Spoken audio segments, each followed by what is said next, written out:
Hello everyone, welcome to my channel. And if you like this tip, then like, comment and share this video and subscribe. So today I'm going to tell you how to preserve methi leaves.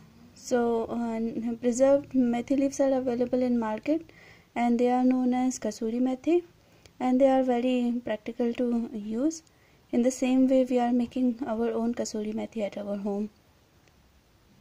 So here is the setup that I made. In Germany you don't get a lot of open space, and it's winter now and very cold outside. That's why I'm drying these herbs indoor.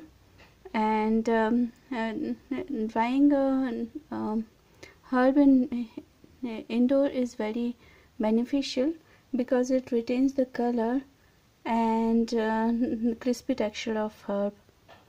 So what I did was I took a pizza box and opened it up and added some kitchen towels on this.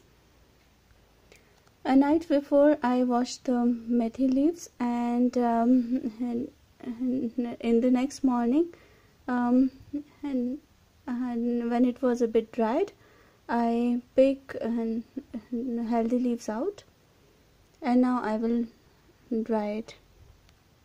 So here I spreaded methi leaves, and you should definitely incorporate methi in your diet, because methi or fenugreek is helps in regulating blood sugar.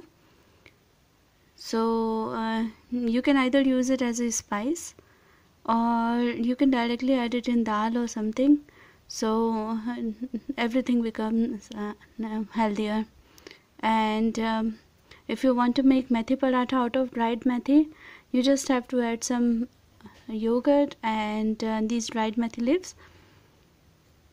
So that's it, and I will leave this for 2-3 days, and I will come and turn this around so that every leaf of it will get dried properly.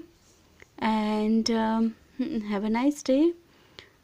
If you like this tip, subscribe to my video, and thank you for watching. Bye bye.